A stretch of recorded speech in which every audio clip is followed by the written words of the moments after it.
아멘. 고린도전서 1장 처음을 보면 예수 믿는 사람을 세 종류로 구분하고 있습니다. 첫째는 하나님의 뜻을 따라 부르심을 받은 사도 바울과 소스테네는 이렇게 되어 있습니다. 다시 말하면 사도 혹은 제자라고 말할 수 있죠. 두 번째는 그리스도 예수 안에서 거룩하여지고 성도라 부르심을 받은 자들, 즉 성도가 있습니다. 성도는 거룩한 물이라는 뜻이죠. 거룩하다는 말은 구별되어 있다는 의미입니다. 그러니까 성도는 세상 사람들과 구별되어 있는 사람들, 이런 의미가 되는 거죠. 셋째는 예수 그리스도의 이름을 부르는 모든 자들, 다시 말하면 신도들입니다. 보통 우리가 말하기를 그리스도인, 크리스찬이라고 말하는 사람입니다. 이 크리스찬이라는 말은 사도행전 11장에서 처음으로 나옵니다. 예루살렘 교회가 핍박을 당하면서 사도들이 붙잡혀가 곤욕을 치르게 되죠. 그런 와중에 사도 야고보가 순교를 당하게 됩니다. 그리고 또 스테반 집사도 순교를 당하면서 예루살렘 교회 성도들은 뿔뿔이 흩어지게 되죠. 그래서 안디옥까지 가서 교회를 이루게 됩니다. 안디옥에서 처음으로 헬라인에게도 복음이 전해졌다, 그렇게 되어 있습니다. 예루살렘 교회는 바나바를 안디옥에 파송해서 안디옥 교회를 굳게 세우려고 했습니다. 바나바는 다소로 가서 나중에 위대한 사도 바울이 되는 사울을 데리고 와서 안디옥에서 1년 동안 큰 무리를 가르쳤다, 그렇게 되어 있습니다. 그래서 사람들이 안디옥에서부터 비로소 예수 믿는 사람들을 그리스도인이라고 부르게 됐습니다. 그런데 여기서 얘기하는 그리스도인, 크리스찬이라는 말은 별로 좋은 말이 아닙니다. 예수 믿는 사람들을 무시하고 폄훼해서 부르는 소리였어요. 옛날에 우리나라에서도 예수 믿는 사람들을 무시해서 예수쟁이, 혹은 조금 더 올라가면 야속꾼, 그렇게 불렀거든요. 이 말은 무슨 말이냐 하면 사회 부적응자라는 뜻입니다. 사회의 여러 가지 제도나 풍조에 따라 살지 않는 조금 별난 사람들, 일반 사람들과는 다르게 사는 그런 사람들이 그리스도인이라는 의미입니다. 일반 사람들하고 똑같이 산다면 그 사람을 구태여 그리스도인이라고 부를 이유가 없는 거죠. 근데 이 사람은 세상적인 관점에서 보면은 잘 이해가 되지 않는 사람들이에요. 예를 들면 일반 사람들은 뭐 먹고 마시고 즐기고 뭐 가무음지도 하고 인생을 즐기는데 예수 믿는 사람들은 도무지 즐기질 않는 것 같아. 세상적인 관점에서 보면 그렇단 말이죠. 그리고 때로는 손해보고 양보하면서 산단 말이죠. 저 사람들 바보 아니야? 영악하지 못하고 조금 좀 모자란 사람들 아니야? 그러니까 이해가 잘 안 되는 거죠. 왜 손해보지? 왜 양보하지? 이렇게 세상 사람들과는 확연히 구별되는 사람들이 그리스도인이었다는 거죠. 로마서 12장 2절을 보면 너희는 이 세대를 본받지 말고 오직 마음을 새롭게 하여 변화를 받아 하나님의 선하시고 기뻐하시고 온전한 뜻이 무엇인지 분별하라 그랬어요. 그리스도인들은요, 세상 사람들이 사는 방법하고 달라야 돼요. 변화돼야 됩니다. 이 세상에 살면서 하나님의 뜻이 무엇인지를 분별하고 하나님의 뜻대로 살려고 노력하는 사람들, 이 사람들이 그리스도인이에요. 말씀드렸지만 이 세상 사람은 똑같이 산다면 그리스도인이라고 얘기할 수 없어요. 아무리 교회를 다니고 아무리 3대째 기독교를 믿는다고 해도 세상 사람들하고 구별이 안 돼. 그리스도인이라고 말할 수 없는 거예요. 로마 제국이 전성기를 지나면서 로마 시민들은 문화적으로 또 물질적으로 굉장히 윤택한 삶을 살았습니다. 그러나 윤리적으로, 성적으로는 타락했어요. 지금 이제 이렇게 발굴을 하면 나오는 유적들을 보면 그 당시 로마 시대 사람들이 얼마나 화려하게 살았다는 것을 우린 알 수 있어요. 또 얼마나 타락했는지도 알 수 있습니다. 예를 들면 맛있는 음식이 너무 많아요. 이 음식을 배가 터지도록 먹는데도 더 먹어야 돼. 근데 배가 부르니까 어떻게 했다고 합니까? 더위 깃털로 목구멍을 간지러 해가지고 다 토해내고 또 먹었다는 거 아니에요? 밖에 나가면 가난한 사람들, 굶어 죽는 사람들이 많은데 이건 정말 패역한 짓이죠. 지금도 그런 거 아닙니까, 사실?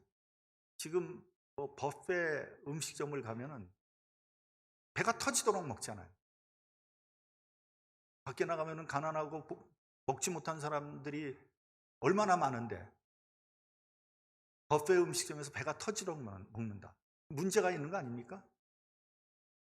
저도 요즘엔 잘 안 갑니다만 옛날에 뷔페 음식점을 가면은 제 평상시보다 한 2배는 먹는 것 같아요. 먹다 보면은 나도 모르게 그냥 정신없이 먹는단 말이죠. 그리고 음식점에 나오면 늘 후회하죠. 아유, 괜히 이렇게 많이 먹었다. 속이 너무 불편하다. 미련한 짓 하는 거죠. 또 성적으로도 문란하게 이를 데 없었습니다. 성병이 만연했어요. 그 당시에 예수 믿는 게 금지되어 있었잖아요. 예수 믿다가 붙잡히면은 어떤 곤욕을 당할지, 때로는 죽을지도 모르는 그러한 상황이었어요. 그래서 그 당시 예수 믿는 사람들은 땅에 굴을 파고 땅 속에 들어가 숨었다는 거 아니에요? 그걸 뭐라 그러죠? 그걸 카타콤이라 그러지 않습니까? 혹시 여러분들 가운데 유럽 여행하면서 카타콤 본 사람 한번 손 한번 들어봐요. 카타콤 한 사람도 없어요? 진짜? 아니면은 그냥 손을 안 드는 건지도 모르죠. 그렇죠? 아, 유럽을 안 갔어요? 우리 저기 목사님 보셨죠? 카타콤. 이거 손 안 드세요. 예, 예, 그래요. 어떤 사람들은요, 땅 속에서 태어나서 땅 속에서 죽었다는 거예요.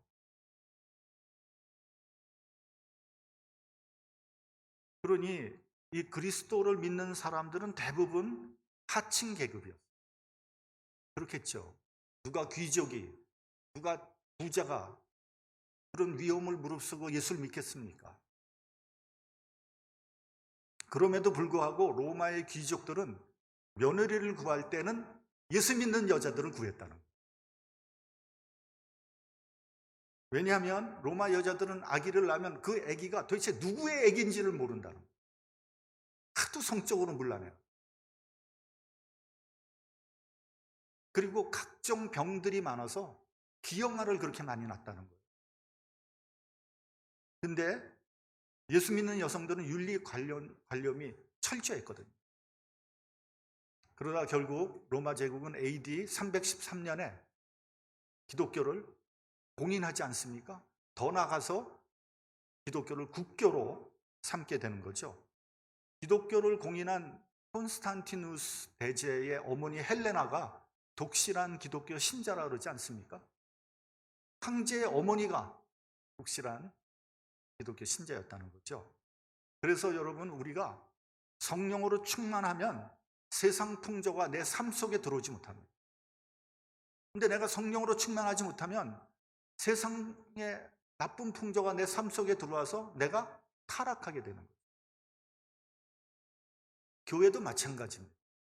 교회가 말씀과 성령으로 바로 서 있으면요, 세상 풍조가 교회에 들어오지 못해요.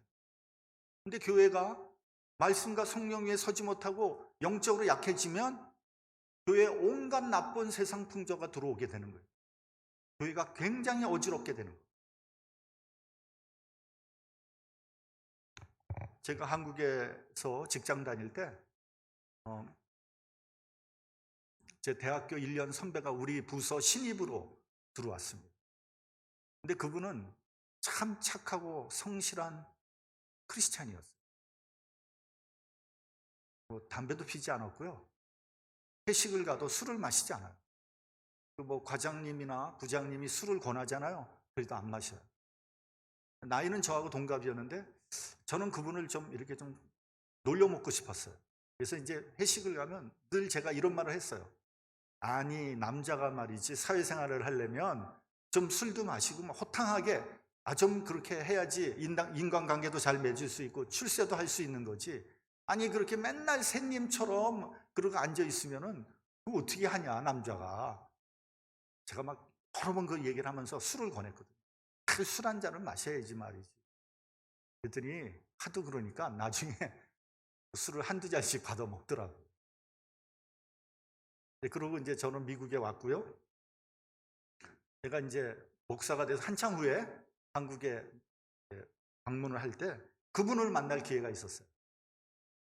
그분한테 제가 목사가 됐다 그러니까 이분이 그냥 너무 깜짝 놀라는 거예요. 뒤로 나가 자빠지는 거예요. 그러면서 정말 하나님의 일은 예측할 수 없다고 하면서 너무 기뻐했어요. 그분은 여전히 아주 성실한 크리스찬이었던 거죠. 저는 그분에게 과거의 일을 사과했습니다. 본문 57절을 보면 길을 가는데 어떤 사람이 말을 합니다. 주께서 어디로 가시든지 저는 주를 따르겠습니다. 이 마태복음을 보면 이 사람은 서기관이라고 되어 있습니다. 성경을 보면 서기관 하면은 반드시 따라 나오는 사람이 누굽니까? 바리새인, 바리새인. 서기관은 뭐 하는 사람이냐면 율법학자 혹은 율법 선생이었습니다. 그러니까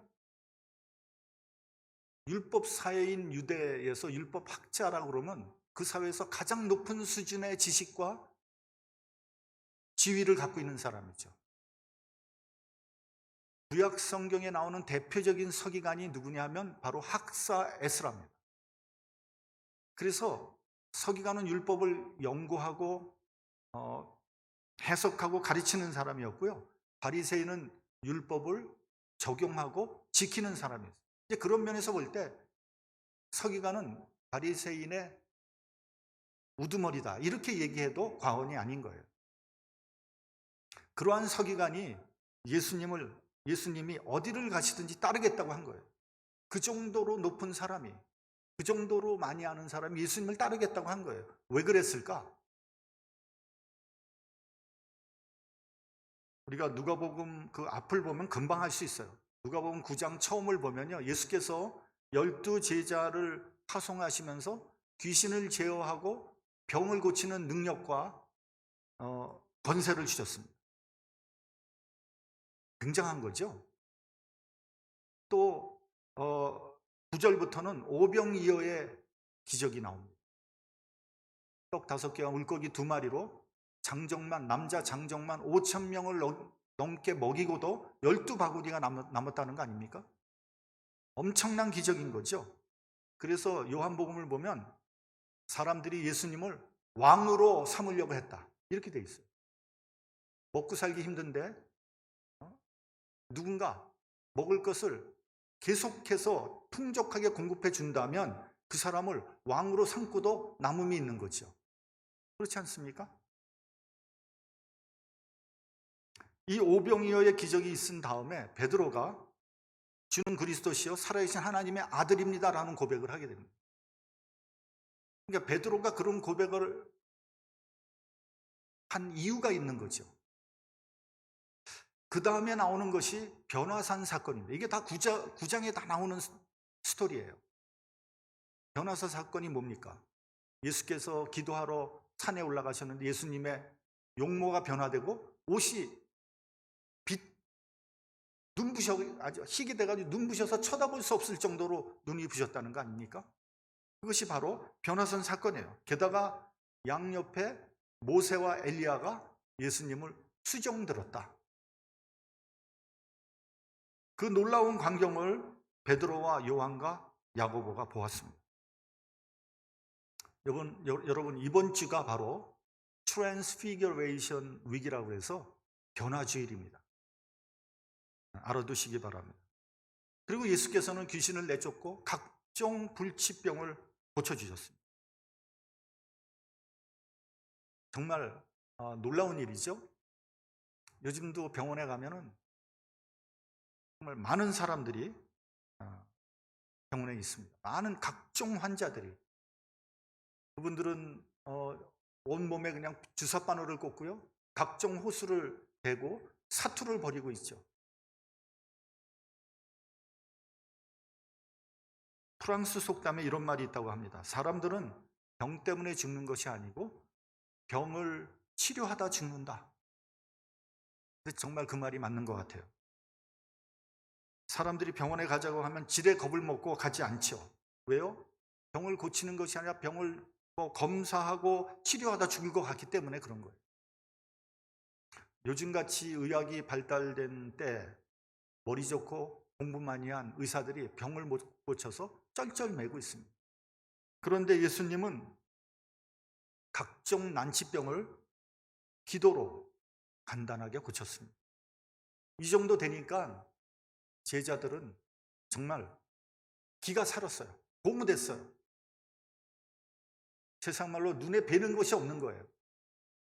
교만해졌어요. 그래서 예수께서 십자가의 고난과 죽음과 부활에 대해서 말씀하셨는데도 불구하고 제자들이 그 말을 알아듣지 못했어요. 귀에 들어오질 않는 거예요. 이게 무슨 소리야 지금? 아니 예수께서 십자가 고난받고 죽는다고? 말도 안 돼. 이렇게 된 거예요. 그 대신 제자들 중에 누가 큰가를 놓고 변론했다 이렇게 돼 있어요. 그러니까 예수님께서 대권을 잡게 되면 그 좌우에 누가 앉을 것인가를 놓고 다퉜다는 거 아닙니까? 그런 분위기에서 별로 부족할 것이 없어 보이는 서기관마저도 예수님을 따르겠다고 나선 거죠. 아마도 이 서기관은 예수님을 쭉 따라다니면서 유심히 관찰했을 거예요. 그리고 난 다음에 이 정도의 인물이라면 내 인생을 맡겨도 되겠구나 이런 생각을 했던 것 같아요. 그래서 주님께서 어디를 가시든지 따라가겠다고 한 것 같습니다. 충분히 그럴 수 있다고 생각을 하죠. 저도 처음에 목회를 시작할 때 하나님 앞에 엎드려서 간절히 기도했습니다. 뭘 기도했냐면은 저한테 신유의 은사를 달라고 기도했습니다. 손을 얹으면 귀신이 떠나가고 병이 나을 수 있는 능력을 주세요. 그래야지 제가 한번 목회를 멋있게 할 거 아닙니까?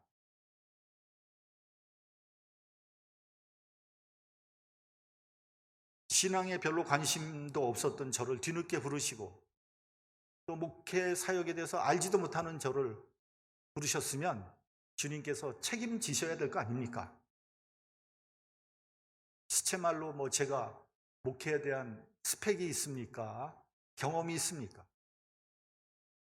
게다가 저나 제 처가 악기 하나를 제대로 다룰 수 있는 것도 아니고 노래를 잘 부르는 것도 아니고 제 처는 음을 다스리는 수준이거든요. 목회를 도와서 같이 하겠다는 사람이 있는 것도 아니고 뭘 갖고 이 어려운 이민 목회를 할 수 있습니까? 목회를 하기에는 최악의 조건인 거죠. 그저 열정만 가지고 있었던 겁니다. 열정만 가지고 목회를 어떻게 합니까? 근데 아무리 기도를 하고 때를 써도 하나님께서 은사를 안 주시더라고요.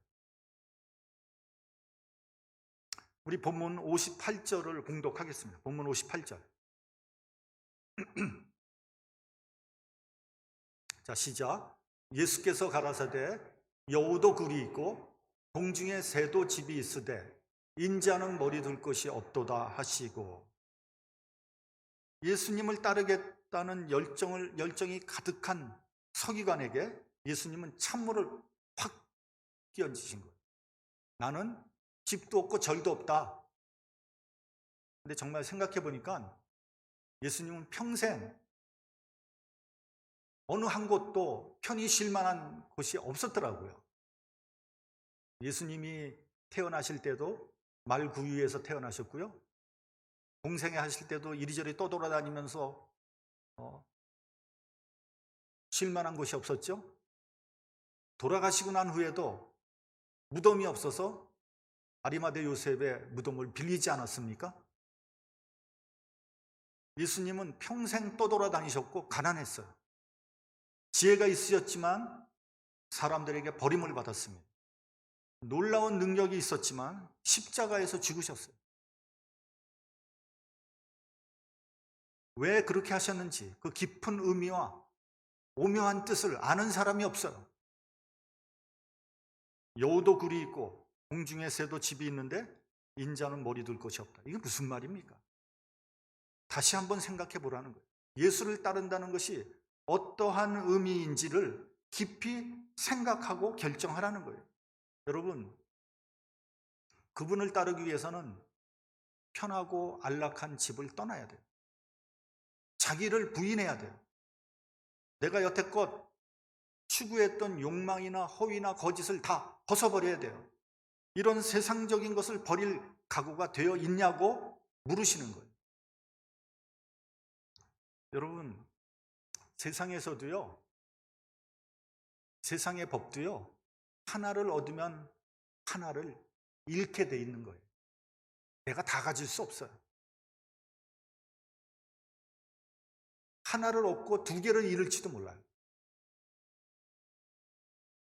여러분, 그 바둑을 두는 사람들은 알지만요, 바둑은 내가 다 먹는 게 아니에요. 바둑 잘 두는 사람이 줄 거는 주고 내 거는 가져가는 게 바둑이에요. 그래서 한 집만 이겨도 이기는 거예요.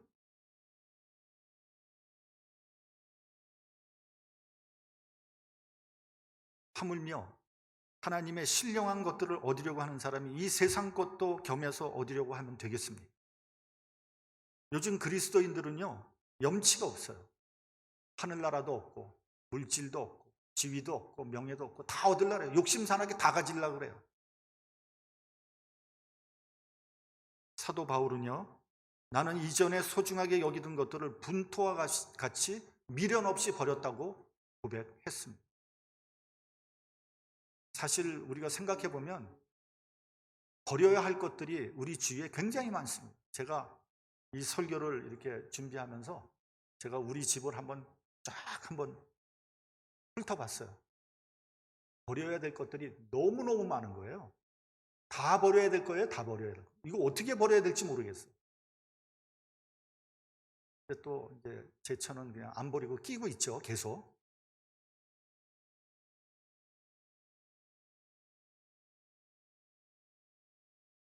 그런데 여러분, 이러한 버림이 꼭 그렇게 나쁜 것만은 아니에요. 그 대신 신령한 것들과 능력을 얻을 수 있기 때문에 그런 거예요. 예수님께서 말씀하신 밭에 감추인 보화의 비유를 한번 생각해 보시기 바랍니다. 천국이 뭐냐? 밭에 감추인 보화와 같다는 거예요. 이 사람이 밭을 갈다가 우연히 보화를 발견하게 되잖아요. 너무 기쁜 거예요. 수지 진짜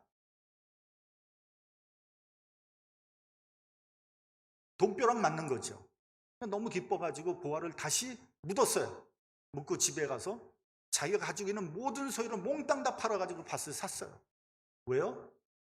그 밭에 있는 보화를 갖기 위해서. 이 말은 뭐냐면요, 밭을 얻기 위해서 내가 가지고 있는 모든 소유를 통째로 팔지 않으면 그 보화를 얻을 수 없다는 거 아닙니까?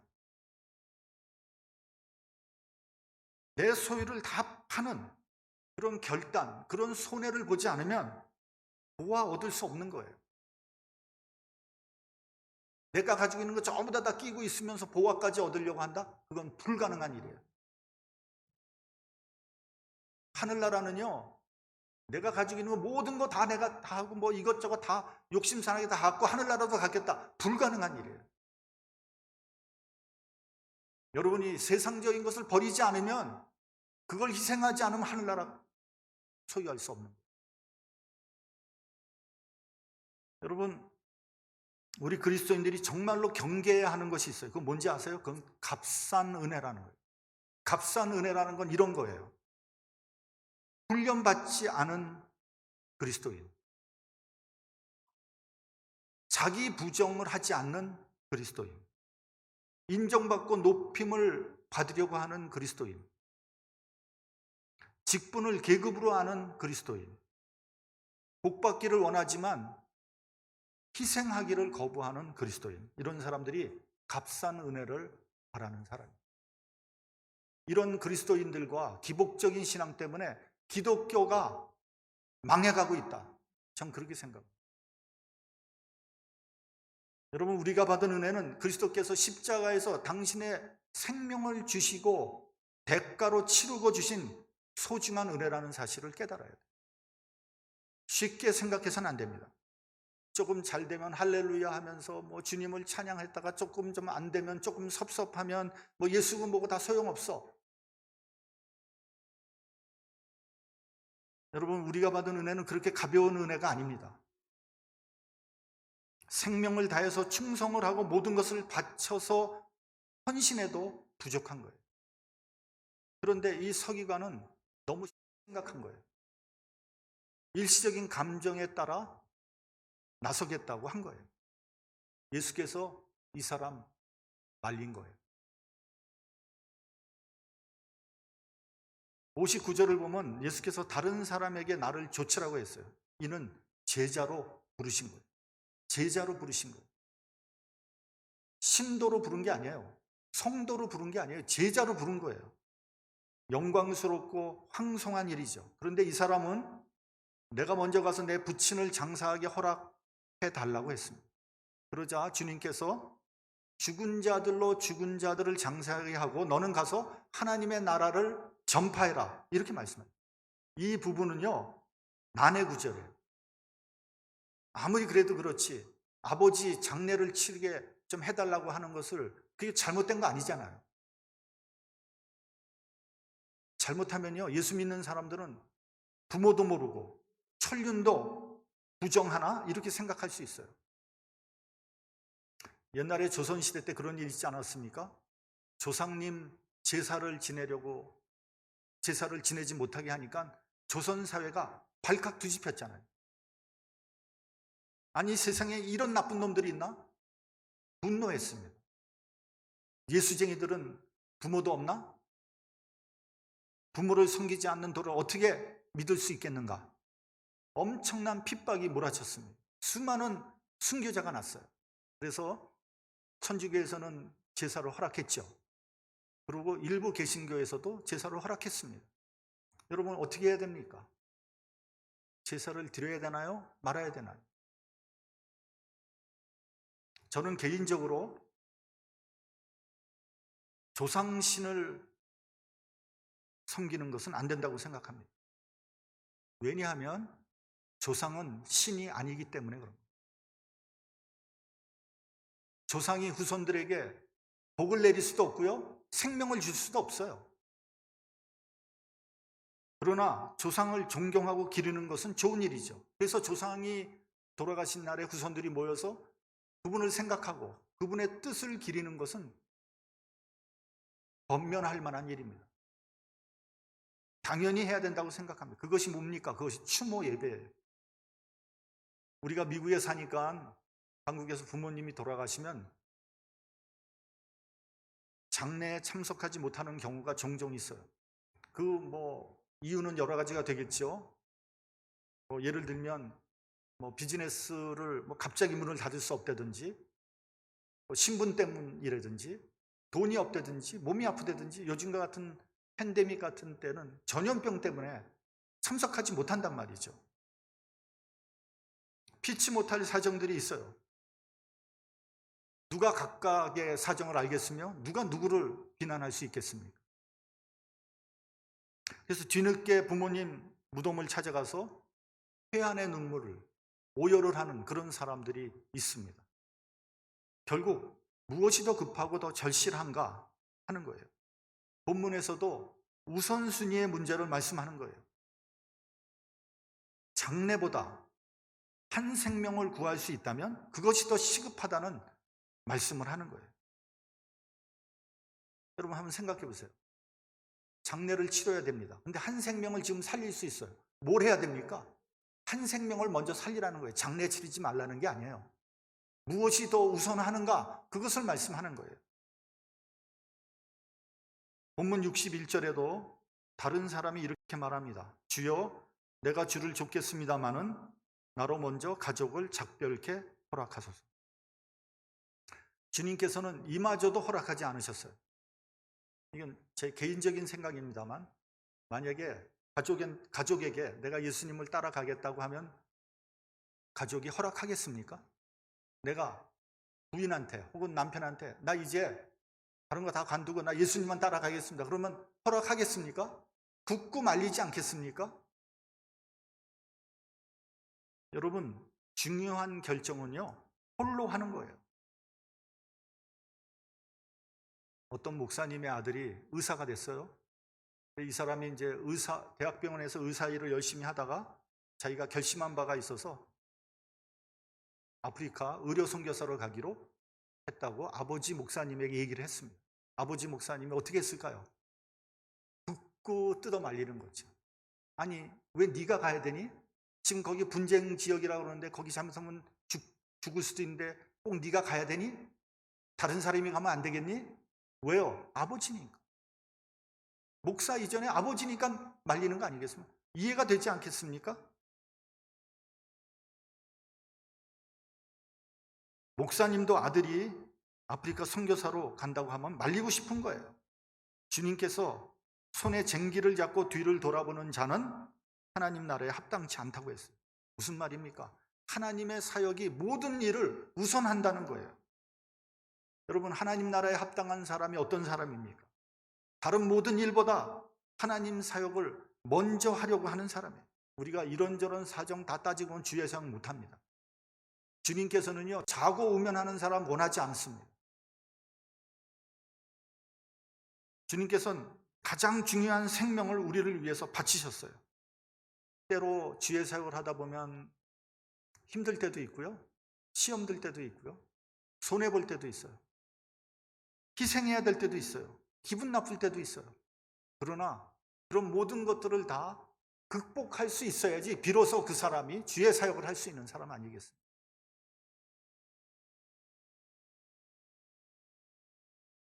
우리가 주의 사역을 먼저 한다면 주님께서는 그 이상의 것을 채워주실 겁니다.